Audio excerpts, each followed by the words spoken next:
नमस्कार दोस्तों, आपका एक बार फिर से स्वागत है कलाम एकेडमी के चैनल पे। तो लास्ट क्लास में हमने प्रकाश के बारे में डिस्कस किया था कि प्रकाश के कुछ इंपॉर्टेंट क्वेश्चंस, उसकी इमेज, अगर दो समतल दर्पण रखे हुए हैं तो उससे इमेज कैसे कैसे बनी थी। कुछ कॉन्सेप्ट्स भी देखे थे कि अगर प्रकाश की किरण थीटा कोण पर आ रही है और अगर हम लोग दर्पण को थीटा और कोण से घुमा दें तो 2 थीटा पे लौट जाएगी। अगर कोई व्यक्ति अपना पूरा प्रतिबिंब समतल दर्पण में देखना चाहता है तो उस दर्पण की लंबाई व्यक्ति की लंबाई की आधी होनी चाहिए, ये भी देखा था। और समतल दर्पण से कितने प्रतिबिंब बनेंगे उसका भी हमने तरीका देखा था। कुछ बच्चों ने बोला कि सर थोड़ा सा हमें कुछ डाउट है, थोड़ा सा इसको और क्लियर करें, तो आज मैं उसको और दूसरे तरीके से एक बार और आपको क्लियर करता हूँ कि अगर उस तरह के क्वेश्चन आए तो आपको किस प्रकार से सोल्व करना है। तो उसके लिए मैं आपको एक टॉपिक पढ़ा रहा हूँ ताकि आपके वो कॉन्सेप्ट बिल्कुल क्लियर हो जाए। क्लियर? तो आप लोगों को एक सिंपल सा टॉपिक जो उस क्वेश्चन का बेस्ट एक्सप्लेनेशन देगा आपको और आप इजीली उसको समझ पाएंगे और क्वेश्चन को सोल्व कर पाएंगे। तो स्टार्ट करते हैं एक छोटे से टॉपिक से। टॉपिक वही है कि दो समतल दर्पण द्वारा बनने वाले प्रतिबिंबों की संख्या आपको कैसे निकालनी है। तो कल भी मैंने समझाया था और आपको एक एडिशनल मेथड भी बताया था। हो सकता है आपको लेंदी लग रहा हो तो थोड़ा सा उसको और अपन कन्वर्ट करके एक दूसरे तरीके से या उसी को अपन दूसरे तरीके से कैसे समझ सकते हैं ताकि आपके वो जो डाउट आ रहा है वो क्लियर हो जाए। क्लियर? हालांकि वो जो कल बात बताई थी वो बिल्कुल सही थी और वो जो मेथड बताया था वो आपके हर जगह वो मेथड लगेगा, लेकिन हो सकता है आपके इतना, पहली बात तो इतना लेंदी वो पूछ रहा नहीं है क्वेश्चन, और दूसरी बात किसी को लेंदी लगे तो इसी को उसके साथ एड अप करके कैसे सोल्व करना है। तो जब भी आपको समतल दर्पण से प्रतिबिंबों की संख्या पूछे, कॉन्सेप्ट वही है जो कल लास्ट बताया था कि 360 बाई थीटा बराबर n करना है।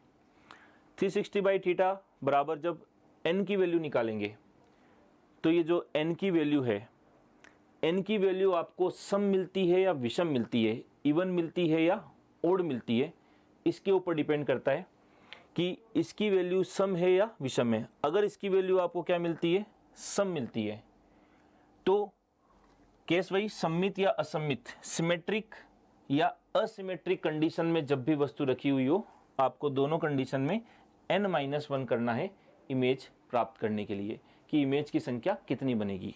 क्लियर? और विषम मिलती है अगर आपको n की वैल्यू, तो n की वैल्यू अगर विषम मिलती है तो सम्मित और असम्मित में आपको क्या करना है, सम्मित में भी n-1 करना है, लेकिन असम्मित में आपको n की वैल्यू n ही रखनी है, यानी प्रतिबिंब की संख्या उतनी ही रखनी है। ये आपको मैंने कल भी समझाया था। सम्मित और असम्मित का मतलब एक बार और समझा देता हूँ वापस आपको। सम्मित यानी सिमेट्रिक और असम्मित यानी एसिमेट्रिक या नॉन सिमेट्रिक भी बोलते हो, ज्यादा सही वर्ड है एसिमेट्रिक। तो सम्मित का मतलब होता है कि वस्तु दोनों जो दर्पण है उनसे बराबर का कोण बनाकर रखी हुई है, यानी इस दर्पण से भी वो 30 डिग्री, यानी थीटा अगर 60 डिग्री है सपोज, तो दोनों दर्पणों से उस वस्तु ने इक्वल एंगल बना रखा है 30 डिग्री। और असम्मित का मतलब होता है किसी एक दर्पण से उसका एंगल अलग है, दूसरे दर्पण से उसका एंगल अलग है, वो कहीं बीचों बीच नहीं रखी है, स्लाइटली या तो लेफ्ट रखी हुई है राइट रखी हुई है, तो इससे तो 20 डिग्री बना रही है और इस दर्पण से वो 40 डिग्री बना रही है, तो इसको क्या कहते हैं, असम्मित या अनसिमेट्रिक। अब एग्जाम्पल बताता हूँ ताकि आपको थोड़ी सी क्लियरिटी आए। तो जैसे पहला एग्जाम्पल लेते हैं, थीटा इज इक्वल टू कितने डिग्री, 30 डिग्री। अगर theta is equal to 30 degree है तो सर हमें क्या करना है, कॉन्सेप्ट वही लगाना है जो आप लगा रहे हैं, जो आपका फेवरेट कॉन्सेप्ट है फॉर्मूले वाला, कि थीटा की वैल्यू 30 डिग्री रखी, 360 बाई 30, वैल्यू मिली आपको 12। अभी देखिए 12 वैल्यू सम है या विषम है, तो आपको पता है 12 सम वैल्यू है, इवन वैल्यू है, और इवन वैल्यू होती है तो देखिए सम है, इवन वैल्यू है तो सम्मित हो चाहे असम्मित, तो दोनों के अंदर आपको n-1 करके ही आंसर निकालना है। तो n-1 करेंगे तो 12 - 1, टोटल इमेज कितनी आएगी, 11 इमेज आएगी। क्लियर है? बहुत ईजी है, आराम से समझ में आ गया होगा। दूसरा एक और एग्जाम्पल लें, 60 डिग्री जो पेपर में खूब बार पूछा गया है पेपर्स के अंदर। और आप ये बिल्कुल भी टेंशन ना ले कि सर वो ये एंगल देगा तो क्या होगा, वो एंगल, ये सब इमेजनरी होता है। जैसे अभी मैं समझाऊंगा आपको वो क्या है इमेजनरी जो मैं बोलना चाह रहा हूँ। तो ये 6 मिलेगी ये n की वैल्यू, और ये n की वैल्यू 6 क्या है, सम वैल्यू है, और सम वैल्यू है तो n-1 यानी 5 आपके आंसर आएंगे, 5 इमेज मिलेगी। इसमें भी कोई दिक्कत नहीं है आपको। थीटा इज इक्वल टू जब 90 डिग्री होगा तो 360/90 4 मिलेगा। 4 वही अगेन एक सम इवन वैल्यू है, इवन वैल्यू या सम वैल्यू है तो n-1 करना है, और n-1 करेंगे तो आपको इमेज कितनी मिल जाएगी, 3। इसमें कभी दिक्कत नहीं आती। और ज़्यादातर वो वैल्यू वैसे आप पेपर्स में क्वेश्चन उठाएंगे तो बेसिक क्वेश्चन के अंदर वो यही देगा जिससे आपके आसानी से आंसर आ रहे हैं। कभी कभी क्या होता है वो कंफ्यूज करने के लिए, जैसे केस नंबर 2 की बात करते हैं, 72 डिग्री दे दिया तो थीटा 72 है तो 360/72 करेंगे तो 5 इमेज मिली। अब यहाँ तो सब क्या थी, सम थी, लेकिन 5 क्या है, ओड वैल्यू है, विषम है, और 5 विषम है तो फिर अब यहाँ पे वही 2 केस आपके सम्मित और असम्मित। तो आपको बता रखा सम्मित में तो n-1 करते हैं, 5 - 1 4 होगा, ये देखिए। सम्मित में तो सर n-1 करना है, असम्मित में n की n ही रहेगी वैल्यू, तो n-1 यानी 4 हो जाएगी, असम्मित में n ही रहेगी यानी 5 ही रहेगी। क्लियर। तो यहाँ पर आकर के वो आपको एक बार क्या करेगा, स्पेसिफाई करेगा, अदरवाइज आप इसका आंसर 4 और 5 दोनों बता सकते हैं। ठीक है। तो इसमें भी अगर ऐसा हो कि वो आपको स्पेसिफाई नहीं कर रहा तो फिर आप कोशिश ये करें कि ओड वाली वैल्यू को टिक करें, क्योंकि सामान्य कॉन्सेप्ट होता है कि जनरली ओड नंबर में इमेज बनती है, जनरली, हमेशा हो जरूरी नहीं है, जनरली ओड नंबर में इमेज बनती है। तो ओड नंबर को आप टिक करें, वो ज़्यादा आपको सही आंसर मिलेगा। ठीक है। अगली बात करते हैं केस थर्ड की, कि सर n का मान अगर फ्रैक्शन हो, जिसमें कल आपको बहुत से बच्चों को डाउट आ रहा था कि सर इसका क्या करेंगे, क्योंकि बहुत सारे टीचर कहते हैं कि राउंड ऑफ करना है, बहुत सारे टीचर कहते हैं नहीं करना, कहीं कुछ लिखा है कहीं कुछ लिखा है। एक्चुअली इसका सही कंसेप्ट क्या है वो मैं आपको समझाता हूँ। कि जैसे एग्जाम्पल ले लिया आपने, theta is equal to 50 degree, जो क्वेश्चन था हमारा सोल्व करने वाला, 360/थीटा 50 करोगे तो आपको मिलेगी ये वैल्यू 7.2। अब पहला मुद्दा ये कि सर 7.2 को हम क्या करें। कुछ टीचर बोलते हैं कि 8 कर दो, कुछ बोलते हैं सर 7 ही रहने दो, कुछ कहते हैं सर 7.5 से ज़्यादा है तो 8 करो। वो राउंड ऑफ वाला रूल लगाते हैं जो फिजिक्स में आप पढ़ते हो। देखिए अलग अलग कॉन्सेप्ट हो सकते हैं हर जगह। इसका मतलब ये है कि सर आप ये बताइए कि इमेज कितनी बन रही है। इमेज 7 बन रही है, 7.2 मतलब नेक्स्ट इमेज भी बनी है, लेकिन प्रॉब्लम ये है कि वो इमेज 0.2 मतलब पूरी कंप्लीट इमेज नहीं बनी है। वो 0.2 मतलब जो ये इमेज बनती है ना, ये वाली, कि 7 इमेज तो परफेक्ट बनी है जो आप इजीली देख पाएंगे, विजुअल कर पाएंगे। 0.2, 0.3, 0.4 मतलब जो इमेज बन रही है वो कैसी बन रही है, ब्लर बन रही है, धुंधली बन रही है। तो कहीं कहीं इसको काउंट कर लेते हैं, कहीं कहीं इसको काउंट नहीं करते, जनरली इस ब्लर इमेज को काउंट नहीं करते।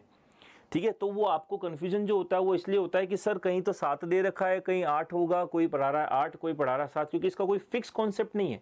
आप कहीं भी देखेंगे, 11th-12th में भी जाएंगे, कहीं भी जाएंगे, तो इसका कोई फिक्स कॉन्सेप्ट नहीं है कि कहीं अगर ये लिखा है कि 7.2 को आपको 8 ही करना है, कहीं लिखा है 7.2 को 7 ही करना है, क्योंकि वो जो इमेज होती है वो ब्लर होती है बहुत। 7.2 होगा तब भी इमेज 7 ही बनेगी, और जो वो 7.2 मतलब ये एक और इमेज जो बन रही है, बनने वाली है, बनने लगी है, ये बहुत ब्लर है, तो हमको बहुत बार तो दिखाई नहीं देती। तो हम लोग इसको राउंड ऑफ करके सही आंसर निकालने के लिए जो हमारे एग्जाम में पूछे जाते हैं, जैसे कल मैंने लास्ट टाइम पेपर सोल्व कराते कराते बताया भी था कि हमारी जो आरपीएससी और ये आंसर क्या मानती है, ये इसी को राउंड ऑफ नहीं करवाती, वो जो पूर्ण संख्या है इसी को आपका आंसर मानती है कि 7.2 है तो आप उसको 7 ही करें, क्योंकि वो जो इमेज है वो धुंधली है, दिखेगी नहीं, तो उसको ज़्यादातर लोग काउंट ही नहीं करते। तो हम लोग भी उसी के अकॉर्डिंग आंसर निकालें कि जो ज़्यादातर लोग कर रहे हैं, जो आरपीएस से मान रही है, जो बोर्ड मान रहा है हमारा आंसर, उसी के अकॉर्डिंग हम आंसर निकालें, चाहे वो सम्मित हो चाहे असम्मित हो। आपको पॉइंट में मिल रही है तो वो आपको जो पूर्णांक वाला पहला वाला जो नंबर है उसी को आपको मानना है, उसको राउंड ऑफ करके नहीं मानना है, क्योंकि अलग अलग जगह इसका कॉन्सेप्ट अलग अलग हो सकता है। पर अपने बोर्ड में, अपने एग्ज़ाम में सही आंसर इसको माना जाता है। इसलिए मैं लास्ट टाइम आपको बताया था कि थीटा अगर 50 डिग्री है तो ज़्यादातर आपको आंसर 7 मिलेगा। हालांकि सम्मित असम्मित के केस में ये चीज़ें अलग हो सकती थी, लेकिन आपको आंसर क्या मानना है, 7.2 को 7 ही मानना है, चाहे सम्मित वस्तु हो चाहे असम्मित वस्तु हो। क्लियर। एक एग्जाम्पल और समझने के लिए लेते हैं। Theta is equals to 80 degree, theta is equals to 80 degree, theta is equals to 80 degree है तो 360/80 जब आप करोगे तो ये मिलेगा 4.5। सेम वही कॉन्सेप्ट वापस दिक्कत देगा सर 4.5। बहुत सारे कहते हैं कि सर 5 के बाद वाले को राउंड ऑफ कर दो, ज़रूरत नहीं है, आपको अपना ही कॉन्सेप्ट पे स्टिक रहना है, अपनी कॉन्सेप्ट पे रहना है कि सर 4.5 मतलब ये जो इमेज बन रही है ये भी ब्लरी है, कोई परफेक्ट इमेज नहीं है कि हम लोग पूरी इसको काउंट करके 4 की जगह 5 लिखें। 4 तो बिल्कुल क्लियर बनेगी जो आपको इजीली विजिबल होगी, और ये जो बनने वाली है इमेज अगली वो ब्लर है, आधी ही बनी है, ना के बराबर जैसे 0.5 आप इसको क्लियरली नहीं देख पाएंगे।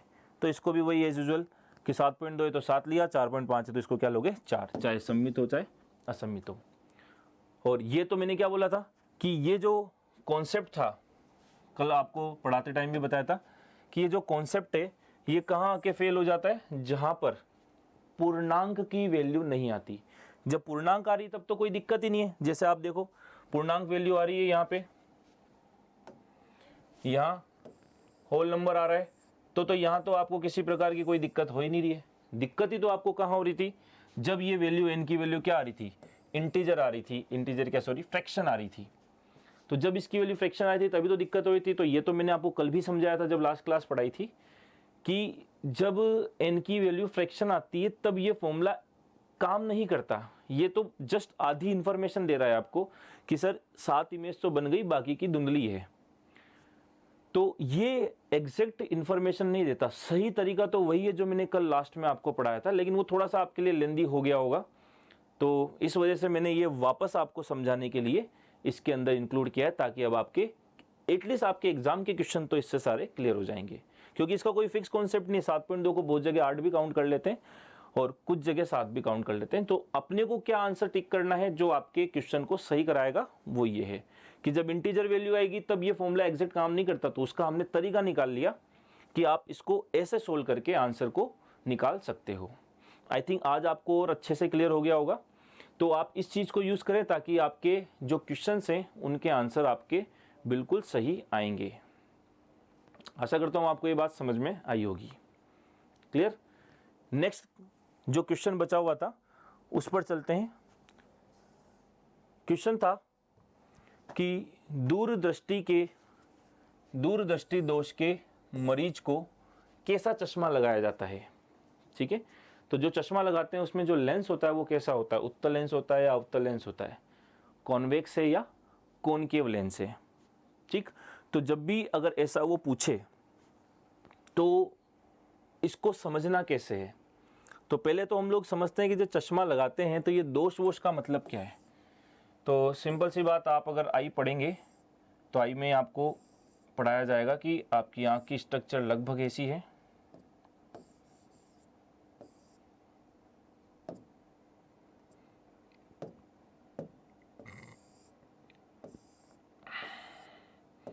लगभग इस तरह से आपकी आँख की स्ट्रक्चर होती है।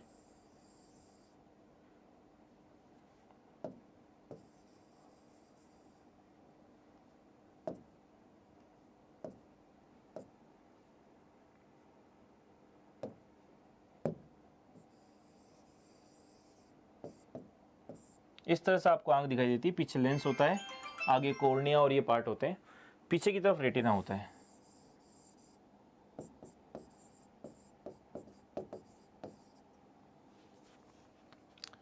आगे कॉर्निया होता है,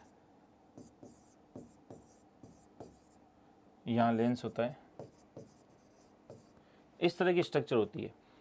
तो जो स्वस्थ व्यक्ति होता है, आपको मैंने पढ़ाया था कि स्वस्थ व्यक्ति के अंदर जो प्रतिबिंब बनता है वो कहाँ बनता है। तो स्वस्थ व्यक्ति के अंदर जिसकी आँख सही है, हेल्दी आई है, उसके अंदर जो प्रतिबिंब बनता है वो बनता है हमारी आँख की रेटिना पर, जो यहाँ पीछे होती है। तो जब लाइट आती है तो ये जो लेंस होता है इसके द्वारा रेटिना पे क्या बनता है, प्रतिबिंब बनता है। और रेटिना पे जो प्रतिबिंब बनता है वही प्रतिबिंब क्या होता है, बिल्कुल साफ होता है। अगर आपकी आंख पर प्रतिबिंब रेटिना पर बन रहा है तो रेटिना पर क्या बन रहा है, प्रतिबिंब, और रेटिना पर बनने वाला प्रतिबिंब ही क्या होता है, स्पष्ट होता है। रेटिना पर बनने वाला प्रतिबिंब ही, रेटिना पर प्रतिबिंब बनता है या रेटिना पर स्पष्ट प्रतिबिंब बनता है, और जो कैसा होता है, वास्तविक और उल्टा होता है, रियल एंड इन्वर्ट होता है। तो हमारी आंख में जो क्वेश्चन पूछा जाता है कि हमारी आंख में प्रतिबिंब कहाँ बनता है, तो आपको आंसर देना है कि आंख में जो प्रतिबिंब बनता है वो रेटिना पे बनता है। रेटिना को कहा जाता है हिंदी में दृष्टि पटल। आंख में प्रतिबिंब कहाँ बनता है, रेटिना पे यानी दृष्टि पटल पे बनता है, और रेटिना पे जो बनने वाला प्रतिबिंब है वही स्पष्ट होता है, और रेटिना पे बनने वाला प्रतिबिंब ही वास्तविक व उल्टा भी होता है। आई थिंक बात समझ में आई आपको कि रेटिना पे जो प्रतिबिंब बनता है वही वास्तविक और उल्टा भी होता है। अब ये तो हो गई हेल्दी आई, स्वस्थ व्यक्ति की। अब सर इस दोष का मतलब क्या है, दोष का मतलब सिंपली है कि व्यक्ति को साफ नहीं दिख रहा, धुंधला दिख रहा है। और धुंधला क्यों दिख रहा होगा, धुंधला इसलिए दिख रहा होगा क्योंकि उसकी आंख पर स्पष्ट प्रतिबिंब नहीं बन रहा। और आंख पे स्पष्ट प्रतिबिंब क्यों नहीं बन रहा, क्योंकि जो ये प्रकाश की किरणें हैं वो रेटिना से या तो पहले मिल रही है या बाद में मिल रही है। कुल मिला के स्पष्ट प्रतिबिंब तो कहाँ बनेगा, रेटिना पर ही बनेगा। रेटिना से पहले बनेगा तब भी अस्पष्ट होगा, रेटिना के बाद बनेगा तब भी अस्पष्ट होगा। इसी को कहा जाता है दोष। बात समझ में आ गई क्या आपको? तो इसी को हम लोग क्या कहते हैं, दोष कहते हैं। तो दूरदृष्टि दोष और निकट दृष्टि दोष, हालांकि दोष और भी हैं, तो जब हम पढ़ेंगे डिटेल में तो वहाँ समझाऊंगा। अभी आप ये समझिए कि सर ये दोष का मतलब हमको समझ में तो आ गया कि क्या था। तो जनरली हम लोग जो दोष पढ़ते हैं वो निकट दृष्टि दोष और दूरदृष्टि दोष, ये ज़्यादातर पूछे जाते हैं। दोष और भी हैं, जरादृष्टि दोष जिसको आप प्रेस बायोपिया कहते हैं, अंधबिंदुकता या अतिबिंदुकता जिसको दृष्टि वैषम्य भी कहते हैं, जिसको आप एस्टिग्मेटिज्म कहते हैं, वो भी है। पर अभी हम लोग हमारे क्वेश्चन के हिसाब से इन दोनों की ही बात कर रहे हैं। तो निकट दृष्टि दोष और दूरदृष्टि दोष। बाकी दोष जब अपन आइज पढ़ेंगे या जब हम प्रकाश का चैप्टर पढ़ेंगे तो वहाँ पे डिटेल में पढ़ेंगे। तो इसको कहा जाता है मायोपिया। कौन सा पिया है ये, मायोपिया। और इसको कहा जाता है हाइपर मेट्रोपिया। इसको कहा जाता है हाइपर मेट्रोपिया। ठीक है, नियर साइटनेस और फार साइटनेस भी कहते हैं इंग्लिश में, पर जनरली साइंटिफिक नाम इसके जो है मायोपिया और हाइपर मेट्रोपिया है। तो दोनों पिया है यहाँ पे, मायोपिया भी और हाइपर मेट्रोपिया भी। अब होता ये है कि दूरदृष्टि दोष और निकट दृष्टि दोष में सबसे बड़ी दिक्कत जो होती है वो क्या होती है, वो सबसे बड़ी दिक्कत, सबसे बड़ी गलती करवाता है वो नाम से। नाम से हम पढ़ते हैं तब ऐसा लगता है निकट दृष्टि दोष, कि भाई निकट की दृष्टि में दोष है, परंतु ऐसा नहीं होता। निकट की तो क्या होती है, स्पष्ट होती है। निकट की दृष्टि कैसी होती है, स्पष्ट होती है, यानी पास का प्रतिबिंब आपको बिल्कुल साफ दिखता है। लेकिन जो दूर का होता है, दूर का प्रतिबिंब आपको कैसा दिखता है, अस्पष्ट दिखता है। ठीक है, तो मेन मुद्दा क्या हुआ ये कि सर निकट दृष्टि दोष क्या है। निकट दृष्टि दोष है जब किसी व्यक्ति को दूर की वस्तु साफ नहीं दिखाई देती तो वो दोष कहलाता है निकट दृष्टि दोष। ध्यान रखना, नाम का जस्ट उल्टा है। नाम वैसा नहीं है, आप सोचो निकट की दृष्टि में दोष मतलब निकट की साफ नहीं दिखाई दे रही, ऐसा नहीं। इसका कारण क्या वो भी समझाऊंगा। आपको ध्यान रखना है सर निकट दृष्टि दोष, निकट की दृष्टि में दोष नहीं है। निकट की तो कैसी है, स्पष्ट, दूर की कैसी है, अस्पष्ट है। क्लियर? सेम क्वेश्चन यहाँ पे आता है, ऐसा लगता है दूर की दृष्टि में दोष यानी दूर की साफ नहीं होगी, लेकिन दूर की तो कैसी होती है, स्पष्ट होती है। दूर की तो होती है स्पष्ट और निकट की होती है अस्पष्ट।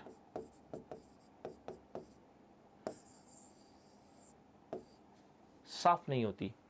तो मुद्दा ये कि दूरदृष्टि दोष का मतलब क्या, कि अगर किसी व्यक्ति को निकट का साफ नहीं दिख रहा तो वो व्यक्ति किस दोष से पीड़ित कहलाएगा, दूरदृष्टि दोष से पीड़ित कहलाएगा। तो इसका सबसे पहला जो क्वेश्चन पूछता है, कैसे पूछता है, यदि एक व्यक्ति जिसको दूर का साफ नहीं दिखाई दे रहा, बताओ उसको कौन सा दोष है, तो आपको क्या कहना है, निकट दृष्टि दोष है। एक व्यक्ति जिसको पास का साफ नहीं दिखाई दे रहा, उसको कौन सा दोष है, दूरदृष्टि दोष है। उसके कौन से पिया हैं, हाइपरमेट्रोपिया है। इसमें कौन से पिया है, उसके मायोपिया है। क्लियर, ये तो हो गई बेसिक बात। अब ये क्या कंडीशन है इसमें, तो आपको बताया था सामान्य जो कंडीशन है कि जो आपकी आँख है, तो ये वस्तु है, वस्तु से प्रकाश निकलता है और आपको पता है यहाँ पीछे की तरफ होता है रेटिना।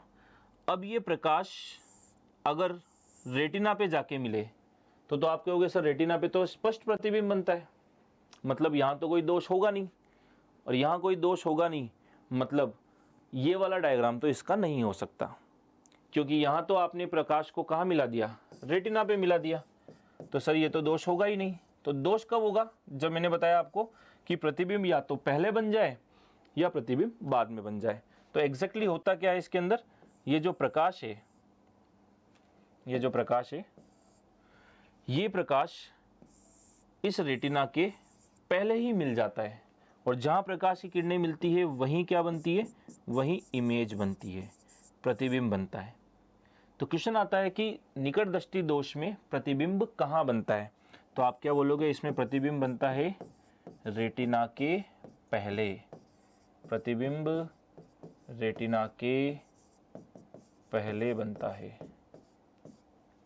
क्लियर, प्रतिबिंब रेटिना के क्या बनता है, पहले बनता है। बात समझ में आ गई, ठीक है। तो प्रतिबिंब रेटिना के क्या बनता है, पहले। ऐसे ही यहाँ पे देखें, पहले को आप सामने भी लिख सकते हो, पहले या सामने।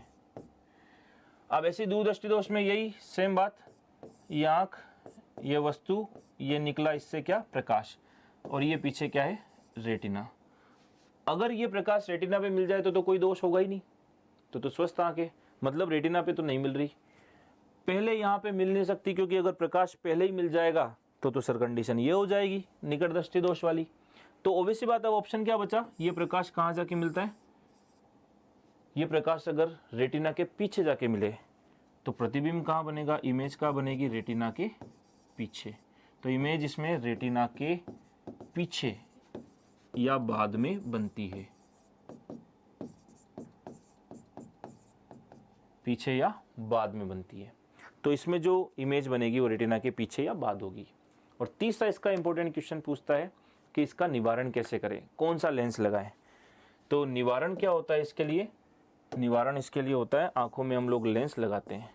अब यहाँ भी दिक्कत आती है, कन्फ्यूजन होता है कि सर कौन सा लेंस लगाएं। तो थोड़ा सा अगर आपको आइडिया हो तो ध्यान रखना, ये होता है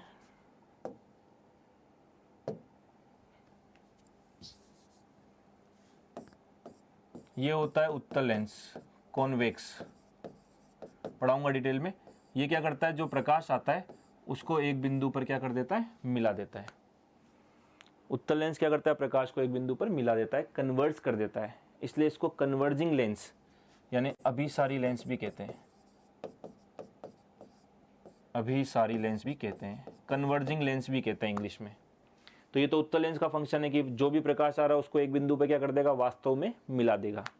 और यही वो लेंस होता है जो कागज़ जलाने में बचपन में अपन यूज़ लेते थे, कि प्रकाश आ रहा है, अब उसको कागज़ जलाना है तो अपन क्या करते हैं, ये लेंस रख देंगे, तो ये लेंस लाइट को एक जगह पे फोकस कर देगा और कागज़ जल जाएगा।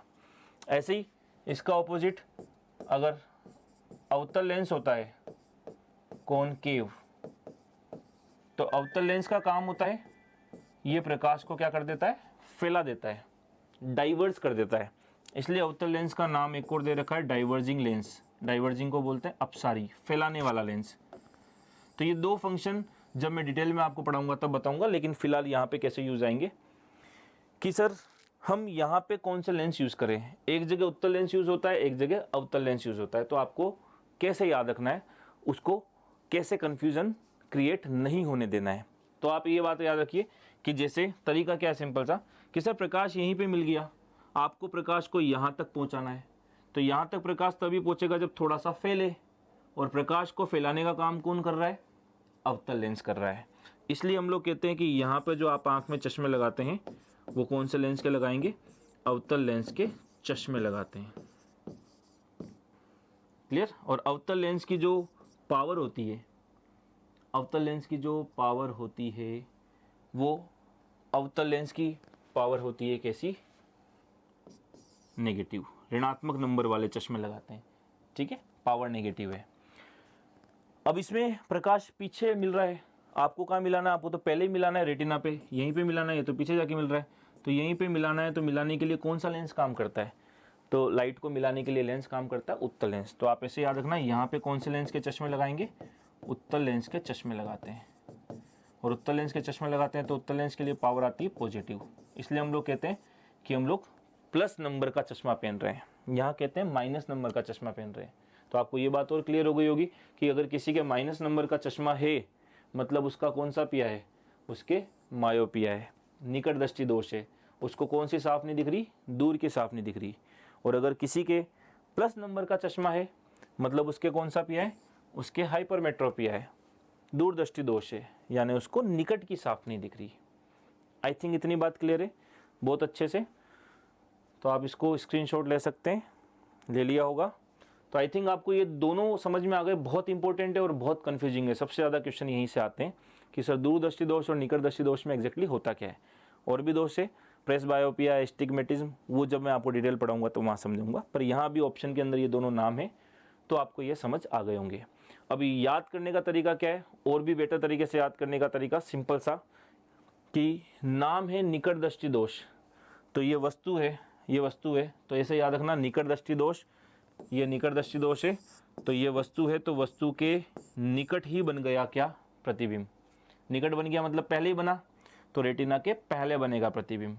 रेटिना के पहले बनेगा तो आपको रेटिना तक पहचाने के लिए इसको फैलाना पड़ेगा, और फैलाने के लिए कौन सा लेंस है, अवतल लेंस है। तो आपको बहुत अच्छे से ये याद रहेगा। ऐसे कैसे, दूरदृष्टि दोष, तो प्रतिबिंब भी कहाँ बनेगा, दूर, तो प्रतिबिंब वस्तु से बहुत दूर जाके बनेगा। दूर जाके बनेगा मतलब रेटिना के बाद में बनेगा, दूर बनेगा मतलब रेटिना के बाद में बनेगा, और बाद में बनेगा तो मतलब आपको तो पहले ही बनाना रेटिना पे। पहले बनाने के लिए लाइट को पहले मिलाना पड़ेगा, और लाइट को पहले मिलाना है मतलब आपको कौन सा लेंस चाहिए, लाइट को मिलाने वाला, मतलब उत्तल लेंस का चश्मा लगाना पड़ेगा। आई थिंक आपको बहुत अच्छे से ये क्लियर हो गया होगा। तो ये बहुत कंफ्यूजिंग पोर्शन था, निकट दृष्टि दोष, दूरदृष्टि दोष, बहुत बार क्वेश्चन पूछे जाते हैं, और मेनली ये तीन ही क्वेश्चन सबसे ज़्यादा आते हैं कि किसी व्यक्ति को दूर का साफ नहीं दिख रहा तो निकट दृष्टि दोष, इसमें प्रतिबिंब कहाँ बनता है, रेटिना के पहले या सामने बनता है, लेंस कौन सा लगाएंगे, अवतल लेंस, पावर कैसी होगी, नेगेटिव। दूरदृष्टि दोष मतलब आदमी को पास का साफ नहीं दिख रहा, और इसमें प्रतिबिंब का बनेगा, रेटिना के पीछे या बाद में, लेंस कौन सा लगाएंगे, उत्तल लेंस, और उस व्यक्ति का नंबर या पावर किस में होगी, पॉजिटिव में होगी। तो पावर बोल दो या नंबर बोल दो, बात एक ही है। आई थिंक आपको ये क्लियर है, ठीक है। तो आपको ये बात समझ में आ गई होगी, ये क्वेश्चन बहुत बार एग्जाम्स में पूछे जाते हैं, स्क्रीनशॉट ले सकते हैं। अब चलते हैं अपन अपने क्वेश्चन के ऊपर, कि दूरदृष्टि दोष के मरीज को चश्मा दिया जाता है। दूरदृष्टि दोष मतलब वस्तु से प्रतिबिंब बन रहा है दूर, और दूर बन रहा है मतलब रेटिना के पीछे बन रहा है, और रेटिना के पीछे बन रहा है तो आपको तो रेटिना पर ही मिलाना है, यानी प्रकाश को पहले ही मिलाना है। और मिलाने के लिए कौन सा लेंस था, तो आप बोलेंगे उत्तल लेंस का चश्मा यूज करते हैं। तो यही तो आपने पढ़ा है अभी कि सर दूरदृष्टि दोष में कौन सा लेंस का चश्मा, उत्तल लेंस का चश्मा आपको यूज में लेना है। तो दूरदृष्टि दोष में उत्तल लेंस का चश्मा लेना है। शून्य क्षमता का लेंस लेने से कोई मतलब नहीं है, इससे कुछ नहीं होगा, उत्तल लेंस इसमें यूज नहीं लिया जाएगा। आंसर क्या जाएगा, उत्तल लेंस। तो आई थिंक आपको ये वाला क्वेश्चन भी क्लियर है जो प्रकाश में आपको एग्जाम में पूछा गया था, प्रकाश में से। और आई थिंक आपको अब दर्पण से प्रतिबिंब कितने बनेंगे उसका कॉन्सेप्ट भी क्लियर है। क्लियर है, तो मिलते हैं अगले लेक्चर में। जब तक के लिए thank you very much, good night.